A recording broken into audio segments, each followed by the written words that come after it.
Welcome back to the Ed Morrissey Show. Today is Tuesday, May 19th, 2015. Joining me now, as always, and mostly on Tuesdays, except for last week, of course, where we did it on Monday, Andrew Malcolm of Investors Business Daily, investors.com, the prince of Twitter at AH Malcolm. If you're not following him, you're a moron. We'll just say that right off the bat. So all of you who are wise people indeed are now watching this show because you have now all followed Andrew. Andrew, welcome back to the show. Thanks you, Edward. That was fun. I'm constantly trying to change this thing up just to see if I can get a laugh out of you. That's the reason. Oh, you get you get laughs out of me all the time. In fact, this is my feel-good moment. I'm going to hang up now, Ed. Now that you made me feel important. Now that I made you feel important, you're not taking my calls. That's what you're telling me now? Okay. No, that's enough. That'll get me through to next Tuesday. Well, very good. Great talking with you, Andrew. See you later. All right. No, there's plenty to talk about today. We got tons to talk about. Andrew has such a great history in American journalism, and I don't want to say a long history because that would make you seem. It is long. Yeah. I don't want to say that though. Don Serber used to refer to me as the guy who was in journalism in the era of hot type. I have been steadfastly denying the rumors that you were part of that whole Mark Twain linotype debate. I've been trying to squelch those rumors for years now, Andrew. I'm sure right. that wasn't the case. We used to get together every week over bridge, and I would write down. In fact, you may have seen them some places on Twitter and elsewhere. I would write down really pithy things that Mark Twain would say. But we were such good friends, I called him Sammy. Very nicely done. Nicely done. Yeah, and I always believe everything on the internet because Abraham Lincoln actually gave that advice. You can always believe everything on the internet. That's a quote. Yeah, he did, and I have posted his selfie. All right, well, speaking of journalism, one quick thing. I did post, or actually retweeted, from a year or two ago, a fascinating picture that the Theodore Roosevelt Historical Center came up with, and it's a picture. I knew they took Lincoln's body home on a train, but I did not realize that they made pilgrimages off the railroad through cities. Yes, yeah, all the way back to Illinois. Yeah, right, and they had a big funeral. He laid in state in City Hall in New York, and then they had a big funeral procession. I think it was up Broadway, and there was one of those early photographs of the scene with soldiers marching alongside the casket, and officers behind and in front, and crowds all along the street. But when you looked up on the left, there was a tall building, which turns out to have been the Roosevelt family mansion. Yep. And looking out the window is a young boy and his little sister, which was the perfect age for Theodore Roosevelt, who had asthma and was confined often to his home. So here's a photograph of a future president watching a dead president go by. Yeah, I think I've seen it on your Twitter feed. I think that's where I saw it. Yeah, it was. If people want to find it, they can go back through I think it's my Sunday timeline, and I love historical stuff like that. But the idea of Roosevelt, who even as an adult, his wife and his mother died on the same day, and that's what sent him off to discover the wilderness. It's just a fantastic, wonderful story.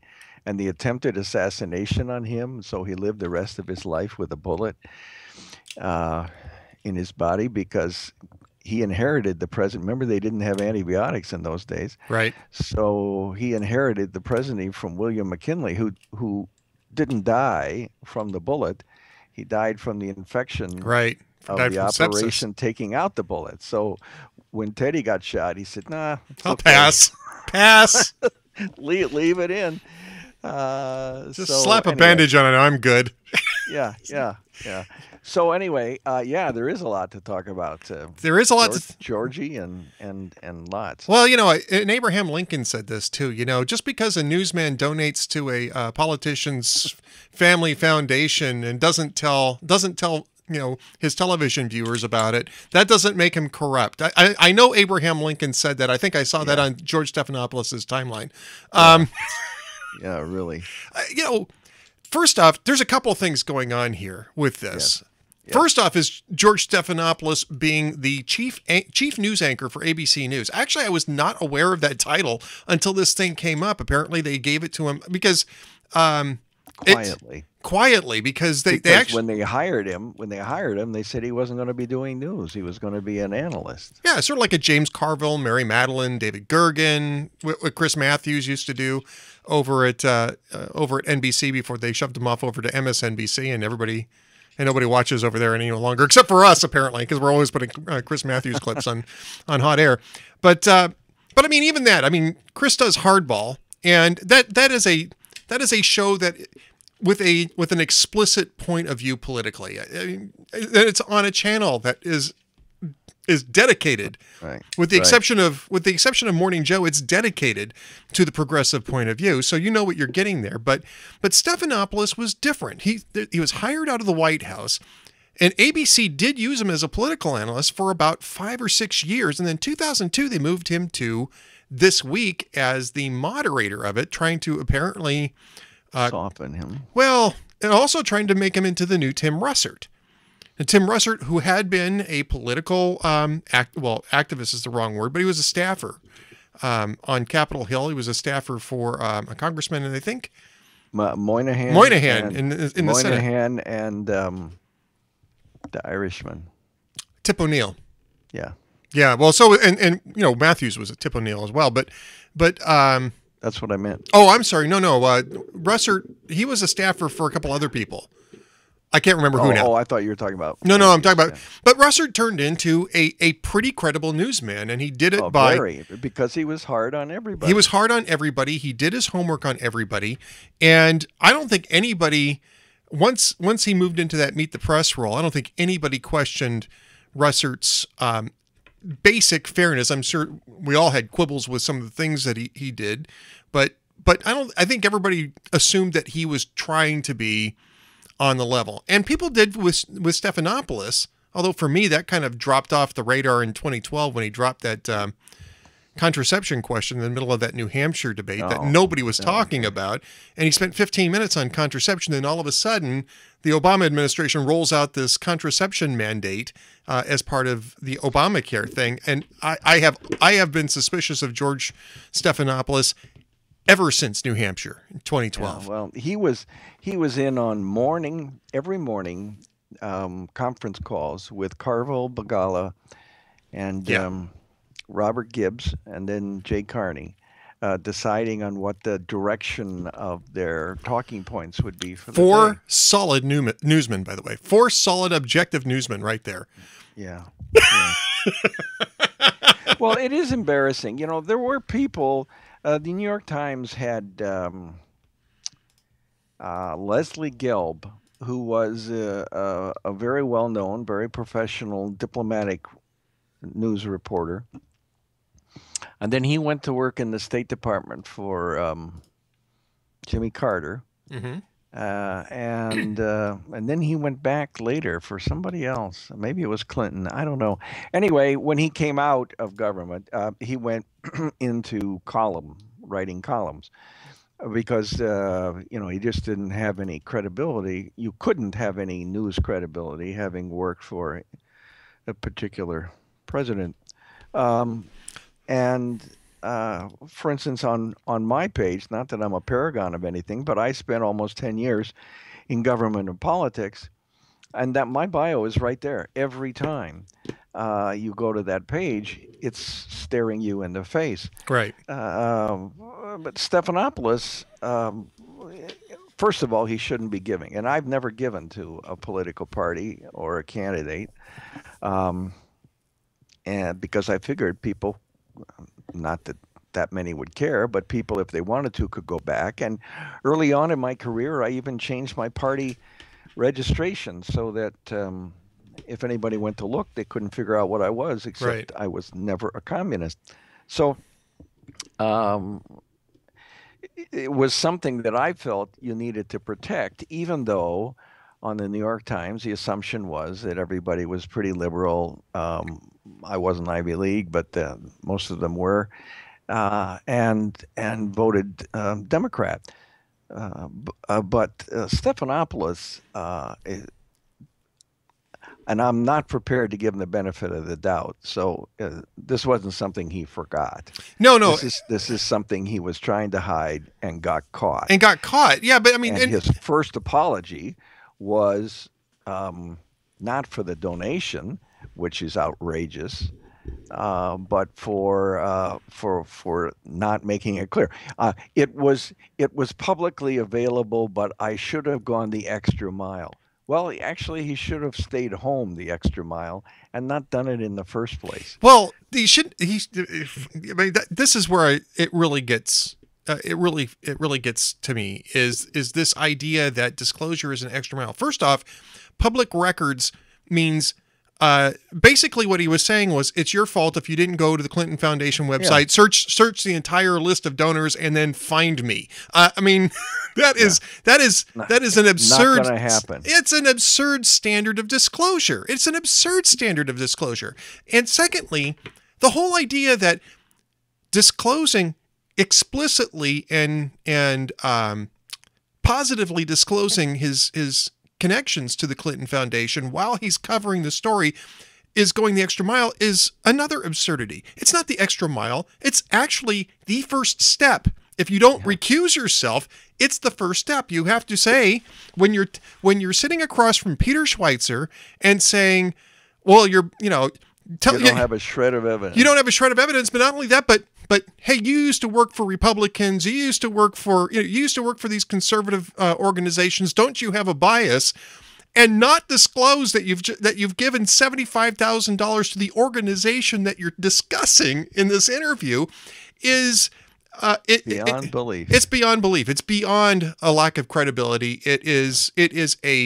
Never mind the debates. He should be excused from the job. He should be excused from the job. I know ABC has $105 million tied up in him. Were you surprised to hear that? Were you surprised to hear that? Because Brian Williams only got $50 million. Yeah, well, those numbers and Chelsea Clinton got $500,000. Yeah, she got $600,000 for was it 3 features that she did? 3 very boring, dull features that she did. $600,000, but NBC does that. They hire presidential daughters. They hired the Bush daughter too. One of them. And wasn't it NBC that hired Jack Ford, Gerald Ford's son? Yes. Yeah. Yes, it was. Whoa, what a memory the captain has. Ooh. And actually, he was not a bad newsreader. I don't know that you'd put him up there as a reporter, but he was a pretty decent newsreader. Jack Ford was, and I don't know what he's doing now, but he was on NBC for quite a while. And I mean, let's face it. I don't think you can make the argument that NBC was currying favor by hiring one of Gerald Ford's kids. Let's face it. It's celebrity. It's celebrity, TV is about celebrity. When I was a kid, they used to advertise in the dime store windows as advertised on TV. Now think about that. If it just takes money to advertise on TV. That's no endorsement. But because it's famous, you should come in and buy it. And that's what TV is now and always has been about fame. Yeah. I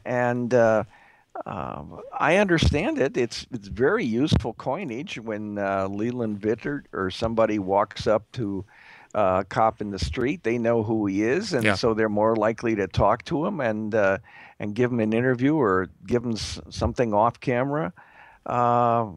It's very useful. Steve Ford, excuse me. I said Jack Ford, but it was Steve Ford. Jack Ford is an actor, though. Sorry about that. Oh, yeah. Oh, well, I didn't want to say anything because I didn't know the difference. Well, that's kind of what we're talking about, right? It's not. There is no Yeah, difference. full disclosure. But okay, so you've got George Stephanopoulos, who's a good-looking, sharp, eloquent guy. You put him on camera. He's a political analyst. Nobody's going to question that. As a political analyst, though, if he had done what he was doing right now, he'd still be in deep ethical weeds. Even as a political analyst, if he was sitting on a panel talking to Peter Schweitzer as not as an objective news guy, but just simply sitting across in a panel discussion and peppering him about biases without revealing that he was one of the foundation donors, even that would be unacceptable by ABC's expressed standards of disclosure, right? Indeed, indeed. And there's tape of Stephanopoulos talking on one panel about how, look, why do people give to these foundations? It's to get access. That's why they're giving to the politicians and to the foundation, is to get access. Well, I doubt that Stephanopoulos has trouble getting access to Bill Clinton, but that's why the foreign governments and the Canadian business millionaire give money, is to get access to their name and their fame. Now, here's the breaking news. These things happen all the time in Washington. Washington is such an inbred, poisoned, filthy, polluted well of ethics. You have correspondent, I won't mention some of their names, but you have news people who were reporters before and now are talking head pundits and so on, who have taken thousands and thousands of dollars to speak on the weekend to the mining association, which they're covering, or to the AMA, or to something else which will figure in their news report sometime. And when they are talking about the AMA, you don't hear them say, well, you hear Nina Easton say, my full disclosure, my husband worked for Romney in 2012. But you don't hear these people say, full disclosure, 3 months ago, I got $3,000 for speaking to the AMA. You just don't hear it. So this is going on all the time. And this comes back once again to something that your regulars will probably be tired of hearing me say, which is, this is why news consumers today can't rely on one or two places. You have to develop your own network of sources to mine, if not every day or two, to check in so that you can triangulate on what's really happening, because you're not going to get the straight story from anybody except me. Except for Andrew, because and Ed. And hot gas is one of the places that people like Rick Perry have to go. Yeah, I tweeted out. I had a column that went out today. It said, George Stephanopoulos is not a journalist; he just plays one on TV. And somebody tweeted out, because that was the headline: George Stephanopoulos is not a journalist, says Ed Morrissey from The Week, right? The Week tweeted out, and somebody retweeted it with an addition that said, neither is Ed Morrissey. And look, I will tell you that I am not a traditional reporter. I have done traditional reporting on occasion. Thank goodness. I know. That's why you're interesting. Well, yeah, but I respect traditional reporting. I do. I respect traditional reporting because it's the basis of everything. Anybody can do it. Yeah. Anybody can do it. People do it in families when they're double checking some family member's story.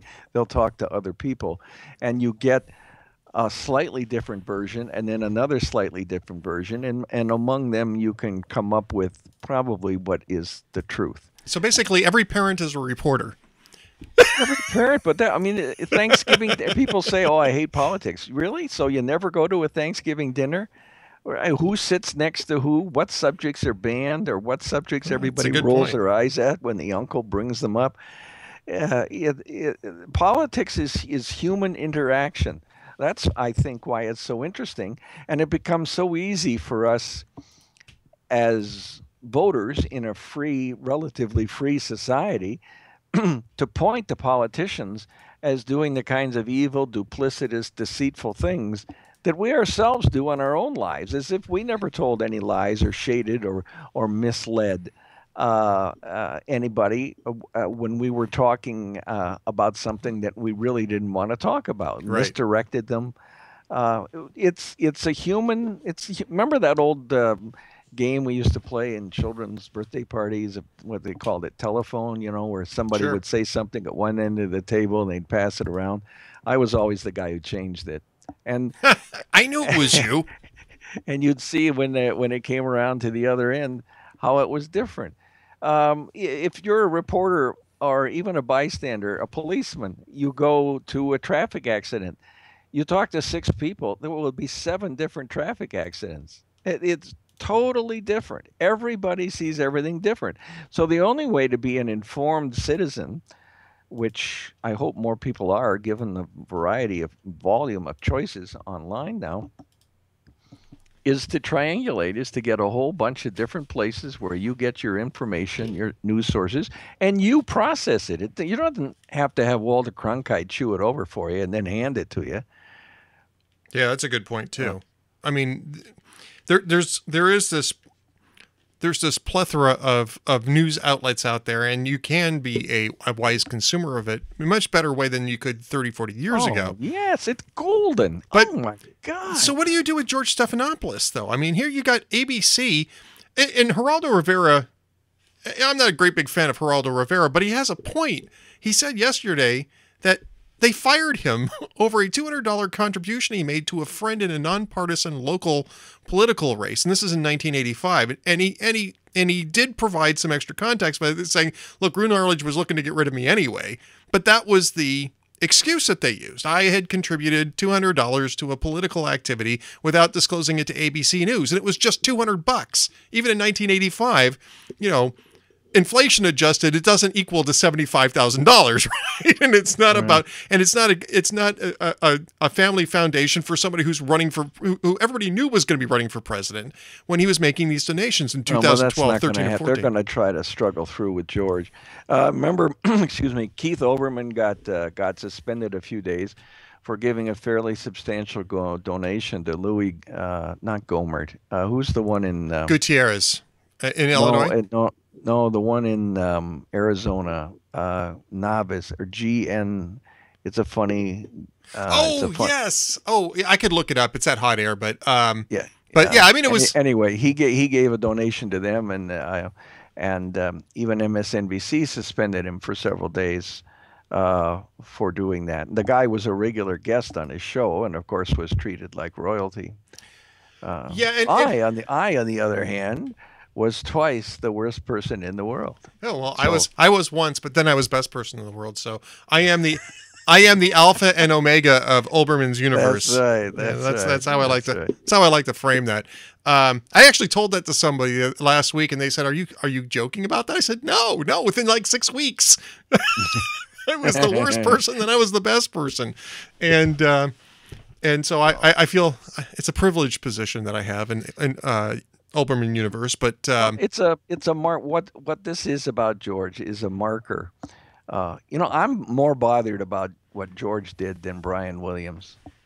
I'm sorry. I agree with Brian you because Williams tells them if told them on air, that's another thing. But getting on David Letterman and saying you were in a helicopter. I mean, does anybody seriously believe any story they hear on late night television? How I'm reminded Scarlett Johansson, the terrible experience she had at the hairdressers. Some writer came up with that, and all those interviews. By the way, I learned this as a rookie reporter. This is another little piece of information for viewers to process their news. I was assigned often to go to the Tonight Show in New York, which was taped about 5 p.m, Johnny Carson. And I would stand literally behind the curtains where Freddie DeCorbuta would stand at a lectern with his back to the stage and monitor what was going on the show. He was the famous director. They at times would send me over there if like some politician like Mayor Lindsay or somebody was going to be on and they wanted to make sure that we knew what he said, if there was any news in it, because our deadline was before the broadcast. So I'm standing back there listening to John Lindsay or whatever, and some other guest is on, and I go over and I look at the notes on Freddie DeCordova's lectern, and these are the notes. It was almost scripted. Johnny Carson's interview with whomever the guest was.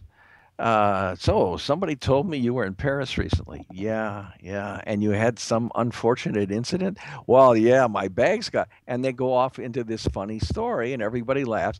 And Johnny had a quip ready to go with the story.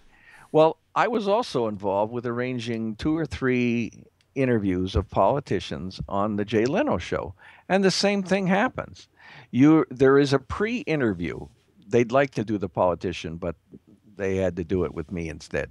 There is a pre-interview of what they wanted to ask you, and you generally approve it.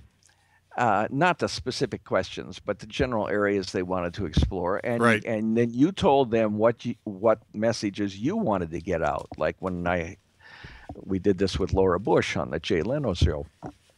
And they say, oh, okay. And then one of his writers writes up some jokes, some quips that are right in front of Jay Leno, so that when she says, I lost my bags, boom, he's got a funny line to say because they knew what was coming. Well, it's all canned. So, somebody gets on TV. I think the last time it wasn't canned was Arnold Schwarzenegger announcing his candidacy for governor on the Jay Leno show. It's all that stuff. It's fake, but it's entertaining. And as you know, I tweet out the jokes, a lot of them, the political ones mainly from the late night shows, and people will say, "No, wait a minute, that didn't happen until the 1980s." And I'm saying to them, "What? You're fact checking a late night joke? You think that anybody cares?" Especially the people who write it. They're looking, Yeah. They are what I called, they're laugh whores, but I say it in an admiring way. They're very, very good at getting people to laugh. That's their job. That is their job. And they get paid a fair amount for doing it. So what was George Stephanopoulos' job? What was his job? Yeah, well, I think we know. Why did they pay him $105 million for 7 years? I mean, this is a guy... It's for the celebrity. It's for the celebrity, but there's other celebrities. They've been making him more of a celebrity by putting him on TV in the morning, and then by giving him the Sunday show. Yeah. Which is, I think, one of the least interesting Sunday shows. And the one that's actually gave everybody gas until recently was Face the Nation, which is hosted by a traditional journalist from Texas, Bob Schieffer. Right. And he was a traditional journalist, and I don't know what his politics are. And to me, that's a tribute to somebody who's on one of those shows. Yeah.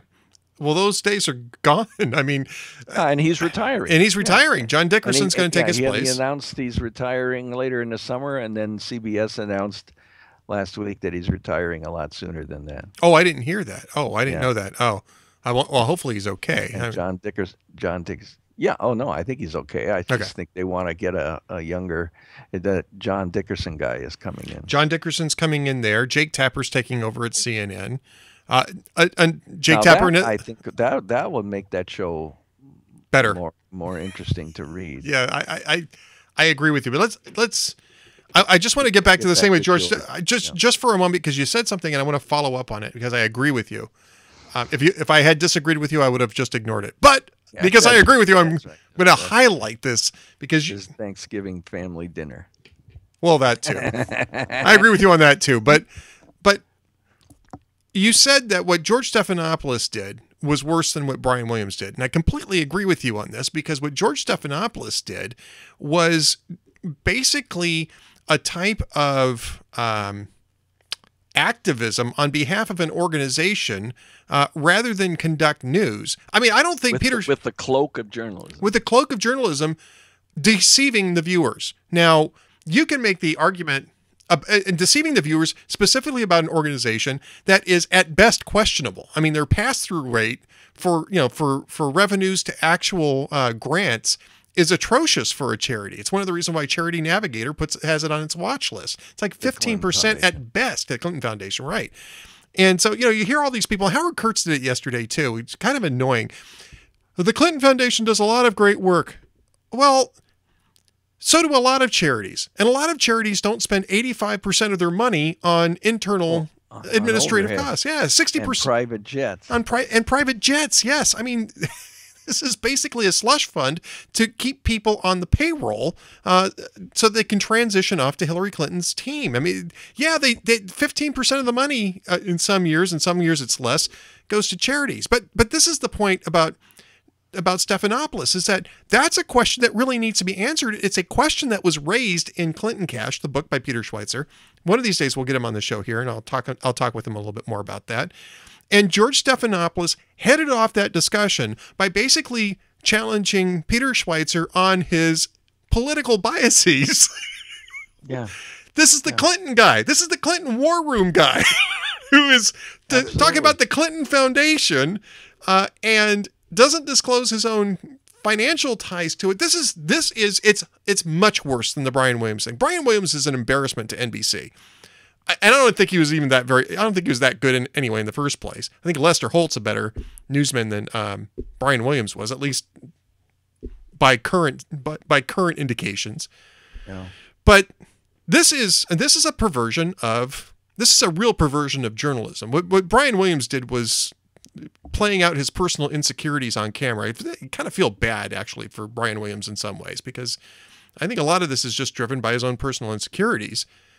George Stephanopoulos, this is malicious. It's malicious. It's driven by his own ambitions and political proclivities. Yeah.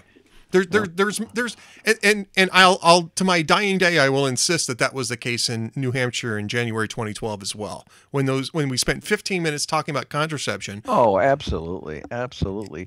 I will always believe that there was coordination on that, because it was just within a week or two after that HHS rolled out that contraception mandate, and they launched that whole war on women thing. War on women, yeah. From the Obama campaign, and I am convinced that was a coordinated effort.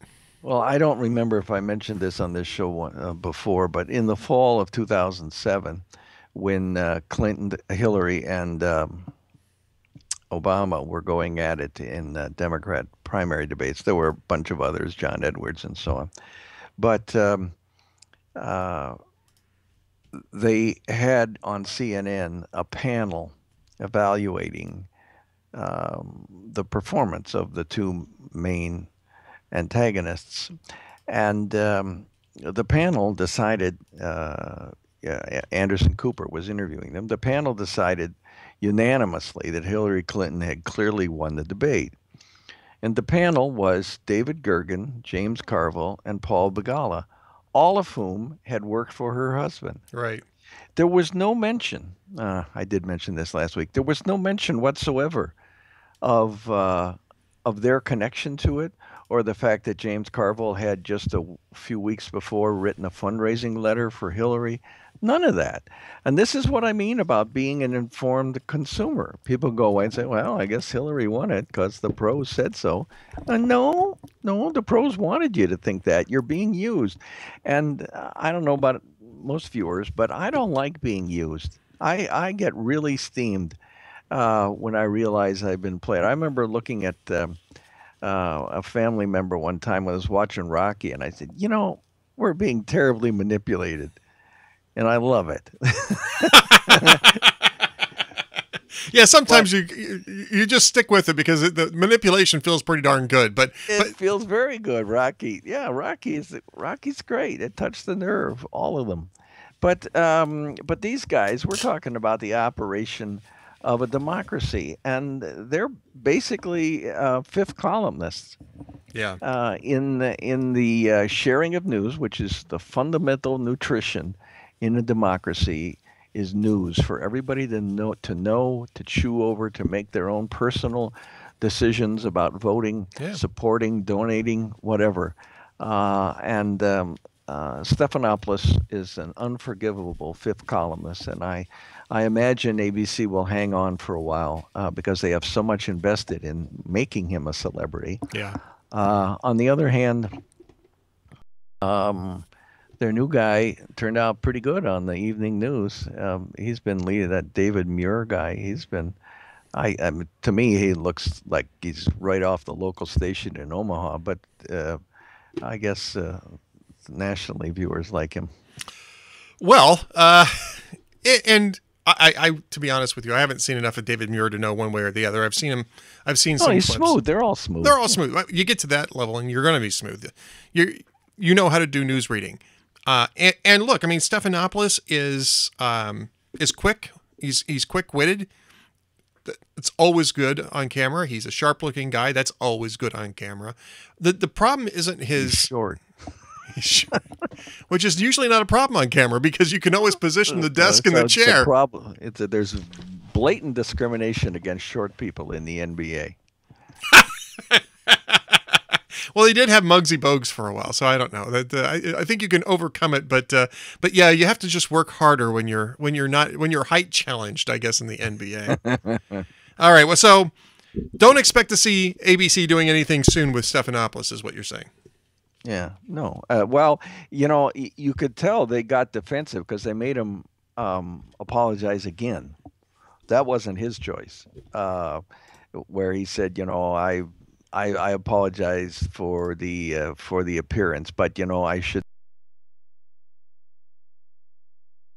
back for it back. But he was apologizing for more than he did the first time, and as a political operative, he should know. The first rule is, if you've got bad news, get it all out right away and all of it. Yeah. Don't let it trickle out. This is how the Clinton team got Obama in such trouble in 2008 in the winter when they started putting out the Jeremiah Wright sermon videos, one after the other, drip, drip, after drip. the other, drip, drip, drip, and Obama, who knew Jeremiah Wright was trouble. They pulled him from the stage at Obama's campaign announcement in Springfield a year before that because they didn't want to have Jeremiah front and center and raise those questions. And so it was a very effective political ploy of the Clinton team, and you can look for them to be gathering the same material now on all of the realistic Republican candidates. Who I guess we're going to get some more here soon. Bobby Jindal has formed a committee, which I think is exciting. He's really smart. Yep. And once the governors get their legislatures wrapped up, yeah, you're going to see him. You're going to see him coming out in the summer. We're almost out of time, Andrew. We're going to have to get to your jokes of the week here because we're almost out of time. Week. Okay, well, Conan O'Brien said that Barbara Walters. Talk about ABC, that Barbara Walters has admitted stealing a White House artifact. Yeah, I saw that. She said, I was young and I didn't think President Lincoln would mind. Ooh. Ooh, hey. Hey. Sing. But where's the rim shot? Jimmy Fallon says that Obama had encouraged Tom Brady to be mindful as an NFL quarterback of being a role model for American youth. Then Jimmy Fallon said Obama stubbed out his cigarette and went golfing at noon on a weekday. Finally, Jimmy Fallon also said that Hillary Clinton is adding several campaign people to work on preventing scandals. And all they do is they follow Bill Clinton around and say, no, don't touch that. Put her down. That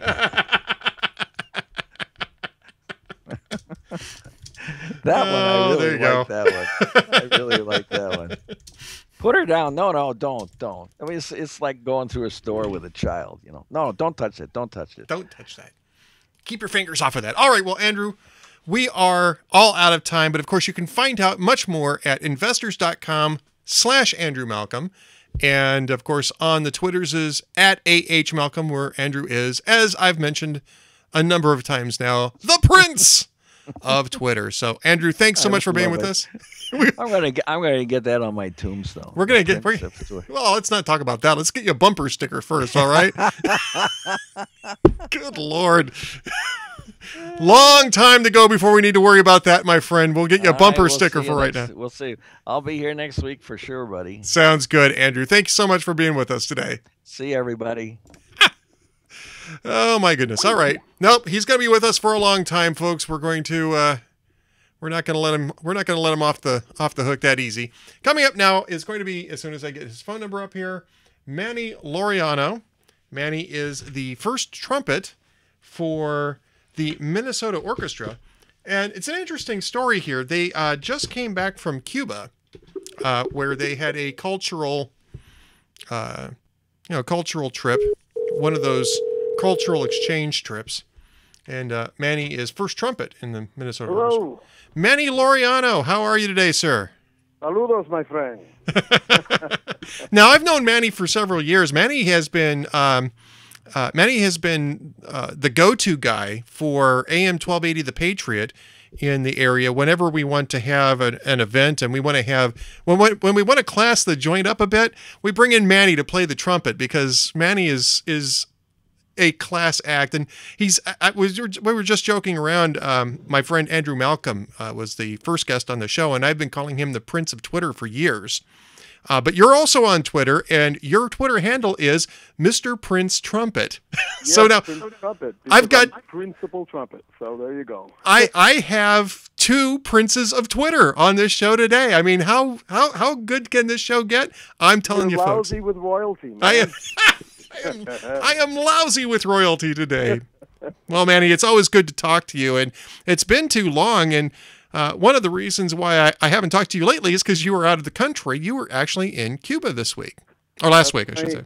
One of the most astonishing trips I've ever taken. I mean, one that when it was first announced, I was very hesitant about it, a bit anxious about it, but I got to say, when one is able to be in the position to separate politics from the genuine sweetness of people that are looking for a better way to do something that you actually know a little about, which in my case is music and performance and classical music very specifically, I'll tell you, it's an opportunity that it's irresistible. You can't not take it. There are some people who might have questioned why you about taking the opportunity to go to Cuba. This is obviously a very big political issue right now as to whether or not we should be trying to normalize relations with Cuba. But I mean, the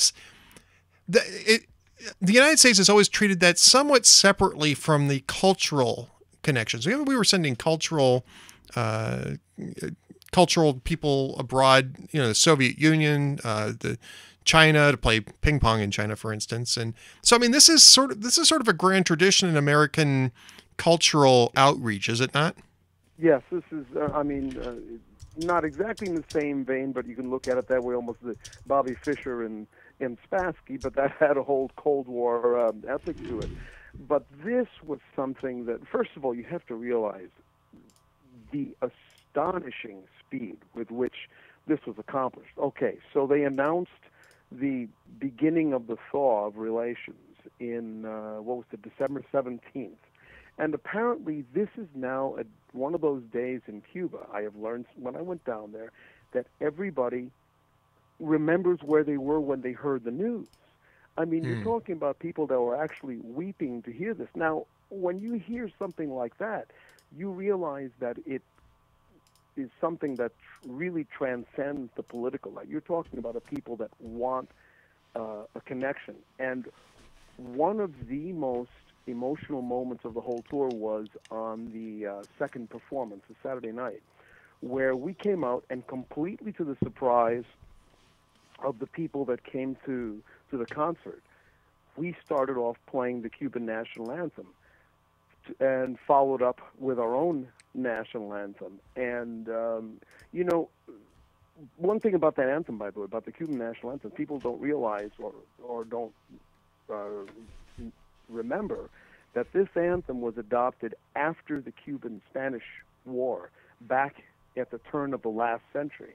This is not an anthem that was thought up by the Fidel and Associates. This is something that goes back more than 100 years. So at one point, there's a verse that we play that occurs twice, And the people only know the first verse. Most of them didn't know the last verse, so they were a little surprised to hear that. But the point is that for them to look at an American orchestra playing their anthem, I'm going to tell you that the tears were flowing, and equally for ours when we began to play, because I can tell you that theater where we were playing was a place where Castro himself had stood up there deriding the United States. And here, decades later, a great American orchestra is playing our beloved national anthem for them to begin a concert. I mean, it was just, on so many levels, just a miraculous experience. What was it like traveling through Cuba? I mean, just give us an idea of what it was like for an American cultural group to go through Cuba. Was there a lot of interaction with the government? Was there? Well, you know, as I say, all of this was arranged the speed of lightning by our people, and the folks who were presenting us. So we personally had very little to do with any of that. All we had to do was show up, get on a plane. We didn't even have to stop at Miami. We just went directly from the Twin Cities right into Havana Airport. Wow. So logistically, it was incredibly smooth for us. You go through you go through customs, you answer a few questions, they take your picture, boom, you get your luggage, and you're out of there on the way to the hotel. Once we were on the island, they encouraged us to do organized sorts of things. They said, you know, you want to when you go places, watch where your wallet is, that sort of. But I mean, that's the kind of advice you get when you go anywhere. Yeah, I go to Rome. They tell you the same thing in Rome. I mean, you know, they got pickpockets all over Rome. You can't put a wallet in your pants in Rome. You have to You have to have a security wallet. Yeah. Right. So, you know, from that vantage point, things were very much what we were used to. Now, I will say this: when we left the airport on the way to the Melia Coiba, that's the hotel that we were staying at, you know, you see any number of billboards and things like that. And the one that was most sobering was one that said, socialismo o muerte. Now, in this country, we have a charming phrase that Patrick Henry gave to us called, you know, give me liberty or give me death. Here's a sign proclaiming, give me socialism or give me death. Now, one is the statement of a value, right, and the other one is about a political system.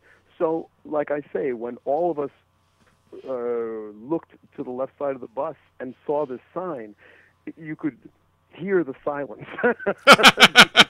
The reality really hit. And fortunately, all of that was offset by the tremendously sincere, genuine sweetness with which we were greeted everywhere that we went as a group. Literally every trip that they had for us, because they had a few cultural sightseeing things for us to balance all the work that we had to do. Every place we were greeted by some kind of local musical group. And one of the most astonishing things that happened was that the week before, we had played for a composer, Eric Whitacre. We had played a piece of music by him. We went to this hotel, this national hotel, and there was a beautiful choral group, which is incidentally coming to the Twin Cities in July. It's called Entre Voces. And they sang. When they started their second number, people started to look at each other and say, wait a minute, we just played that piece. And completely by coincidence, they were singing the original choral version of the piece that we had done with Eric Whitacre the week before. Wow. Completely by coincidence. And when I went to the choral director and say, wait, did you plan it? Did you know we played it? She said, no, absolutely not. So, you know, there are some times that you just find yourself feeling like you're very blessed when things like that happen. Yeah. No, I think it's an interest. It's obviously a once in a lifetime opportunity, and a bit personal for you because your heritage is Puerto Rican, right? That's exactly right. So My this parents is are from Puerto Rico. so you were visiting cousins, basically, is how. Well, that's I kept telling people that this is like visiting a cousin that you've never met before. And the Cubans have a very charming phrase that I always love hearing, and it is Puerto Rico y Cuba son las alas del mismo pájaro, which means that Puerto Rico and Cuba are two wings of the same bird. And I found that to be very true. Not only do we have the same sort of Caribbean accent, but there is this incredible love for music that both islands share equally. And it very much expresses that. And I saw the BBC. Actually, it's got a lot of coverage. BBC, Al Jazeera, Euronews covered this trip. It was quite a big deal in international press coverage. Did it get a lot of attention outside of Minnesota here in the United States, though? Well, funny you should ask. As far as outside Minnesota, I and two other musicians are going to be featured on NBC tonight on Nightly News in an interview that we did with Harry Smith. Oh. And let me tell you, Harry Smith, the guy's a mensch. He's the nicest guy. He's an old tuba player, if you can believe it, who had to stop playing tuba because the school where he was just didn't seem to prize music enough to have him do anything else other than play tuba for the marching band. He wanted to play like real music, and he led 3 interviews with we 3 musicians, and they're going to be having it tonight. Wow. On the Nightly News. Local time will be 5:30, 6:30 Eastern time. Nice. So yeah, I mean, the BBC picked it up. So I mean, God knows where else it is all over the world. But I do believe that the world is watching that little bit of artistic love that was going on in Havana last week. Do you suppose? I mean, I know that you're someone who's sophisticated politically. I mean, you're conservative because you and I have talked before. You've been on our show on AM 1280 The Patriot a couple times. I'm not on that show any longer, but of course Mitch is still over there. I don't know if you've talked to Mitch recently or not. Yes, I've contacted him. So I may be doing the show on Saturday. Oh, that's great. He's still doing a great show. I just decided I wanted to do something else with my Saturdays, but Mitch was like the best guy to do a radio show with. He's hilarious. He's very generous. And he taught me a lot about doing radio. He's a great guy. So we'll promote that. AM 1280 The Patriot on Saturday afternoons, 1 to 3 Central Time, and you can get it anywhere in the country on their live stream. But how significant do you think it is to have those types of cultural contexts now that you've been in them yourself? I'm not sure if you've done these in the past with other nations that have freedom issues. No. But no, this is the first time that I've ever been in a nation like that. So what do you think? I mean, do you think that this is significant? Do you think it will have an impact? I think what it is representative of what it could be. Whether it has an impact, we will have to see. But our being there and getting to know these folks and seeing what it is that they want out of life, which is to be able to express themselves musically with the best equipment they can. Because you have to understand that part of the cultural exchange was us giving them tips on how to do things better when we were working with students, for example. I spoke to a teacher who asked my opinion about the best method for starting trumpet play. So you see that sort of thing. Right. But now, past that, you go to the crowds that came to hear us play. Their impressions of people from the United States has vastly changed. When you get a bunch of people that have been heretofore painted in a certain political stripe and what you think they think of us. And you suddenly see that they're, as I said earlier, playing your national anthem for you and doing it with great affection. Man, if that does not change your soul, then really nothing will. You've got to be the hardest of hardliners for that not to be. So this is going to be, if there's a battle, then this is what it's going to have to be for the people that are hard line on either side. And let's make no mistake about it.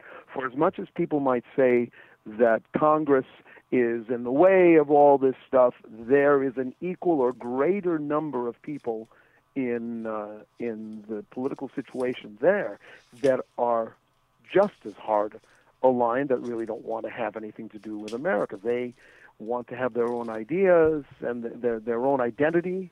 Right. And so, fine, okay, fair enough, but your people are suffering. Right. Some of them do so with magnificent smiles on their face. Ed, I don't know how much time I have, but if I could briefly relay one story to you. Sure, absolutely. The very last evening, there were a bunch of us on against a wall that separates the land from the sea. It's called a malecón.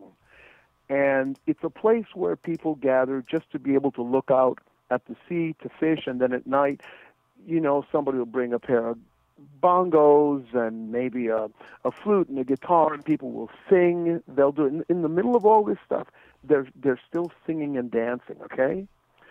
And so a bunch of us musicians joined them, and I was translating here and there, but really nobody had to translate much, because all we do is yell out titles of songs and people would start to play them, and there was dancing and all that. Now, with that scene, imagine this older gentleman with what to me was identifiable as a trumpet case.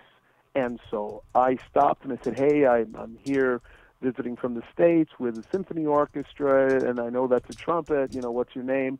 So this gentleman, Lilo, and I became fast friends, and for an hour, we hung out together, playing tunes back and forth at each other. And wow.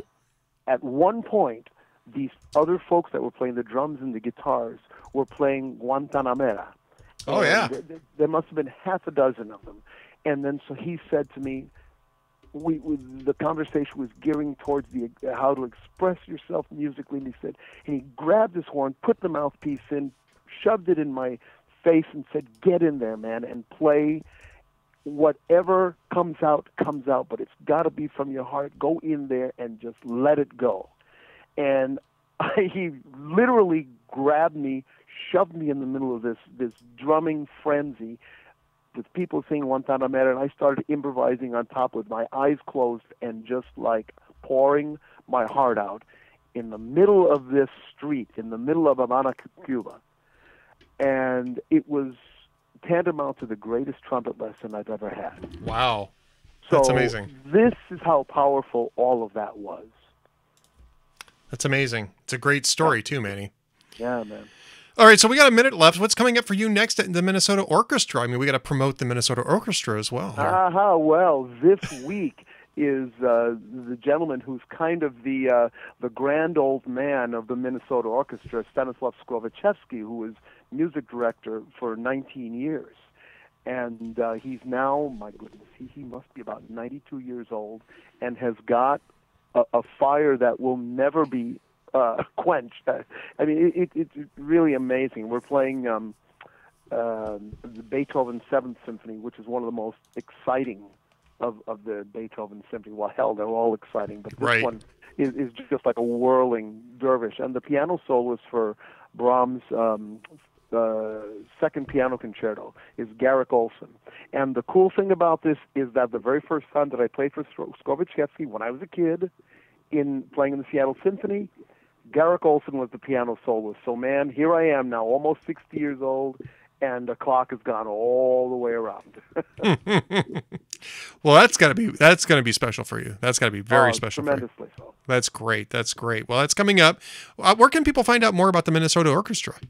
they can go to the Minnesota Orchestra website, which I think is just minnesotaorchestra.org, and all kinds of stuff about the Cuban trip and stuff that we're doing in the future. So this is going to be a fantastic, fantastic summer. And by the way, stand by.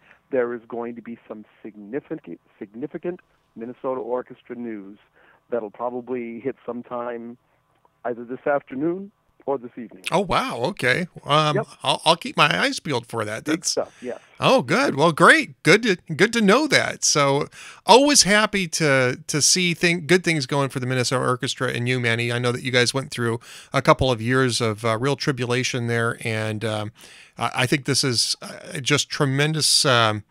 A tremendous bounce back for you guys, and really glad to see that everything seems to be back in gear now here at the Minnesota Orchestra. Thank you. Well, if history gets to be written by the victors, it's nice to say that everybody that's part of the Minnesota Orchestra family are the victors. There you go. I think that's well put. Manny Laureano, Minnesota Orchestra, thanks for joining us today. Okay, be well. All right, sir. Thank you. Bye-bye. And I want to thank Manny for being with us today. I'm going to try to get... I'm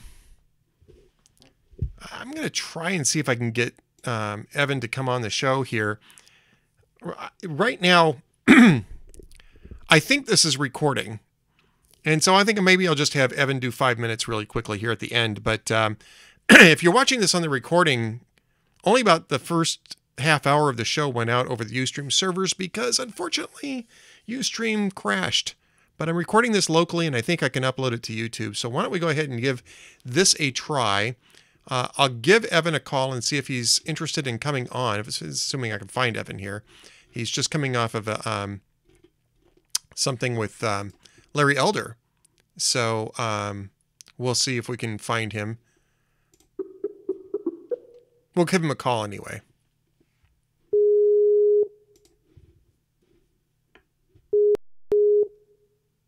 I did tell him, however, that we weren't going to be able to do anything, so he may have turned off his Skype. I'd sent him an email about it. Now, for some reason, we can't get him on the... If for some reason we can't get him on the line, we'll circle back around to him the next time, and I think that's what we're going to wind up doing here, folks. I want to thank everybody for being with us, the part that you could be with us for. How's that for authentic frontier gibberish there? I won't bother playing the outgoing music, but I just want to thank everybody. I want to thank my guests, Andrew Malcolm and Manny Laureano, and Evan Sayet for being a good sport about this. I just got an email back from him now as I was trying to dial him up. We'll get him back on again. Maybe we'll make it on Thursday. But in the meantime, have a great evening, folks, and thanks for tuning in. Don't miss a minute of the Ed Morrissey Show, even if Ustream sometimes misses a few minutes. We'll talk to you soon.